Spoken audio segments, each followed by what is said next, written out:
माजी मंत्री परिणय फुके यांच्या ताफ्यातील वाहनाला मंगळवारी रात्री 1:30 ते 2च्या सुमारास अपघात झाला. सुदैवाने यात कोणीही जखमी झाले नाही, मात्र वाहनाचे मोठे नुकसान झाले. परिणय फुके हे अन्य वाहनात होते. साकोलीच्या बस स्थानकाजवळच हा अपघात घडला. प्राप्त माहितीनुसार गोंदिया जिल्ह्यातून प्रचाराहून परत येताना डॉक्टर परिणय फुके यांच्या ताफ्यामध्ये त्यांच्या वाहनासह अन्य वाहनेही होती. त्यांचे वाहन पुढे होते. मागे असलेल्या MH40 C009 या क्रमांकाच्या वाहनात त्यांचा स्वीय सहाय्यक आणि कॅमेरामन होते.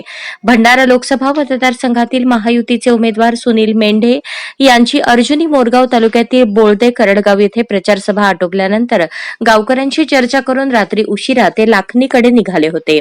दरम्यान साकोलीच्या बस स्थानकाजवळील राष्ट्रीय महामार्गावर फुके यांचे वाहन पुढे निघून गेल्यावर त्यांच्या ताफ्यातील MH40 C009 या क्रमांकाचे वाहन डिव्हायडरवर चढून महामार्गावरील दुभाजकावर आदळले.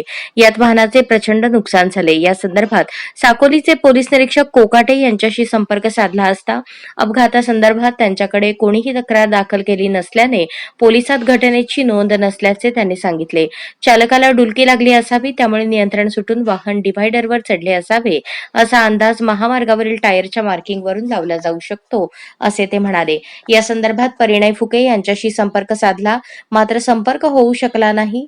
त्यांच्या सहाय्यकाने दिलेल्या माहितीनुसार रात्री ताफा मार्गावरून जात असताना समोरून ट्रिपल सीट 3 युवक मद्यधुंद अवस्थेत पुढे आले आणि त्यांना वाचवण्याच्या प्रयत्नात वाहन डिव्हायडरवर चढले, अशी माहिती त्यांनी दिली. आजच स्मार्ट महाराष्ट्र न्यूज चॅनलला सबस्क्राईब करा.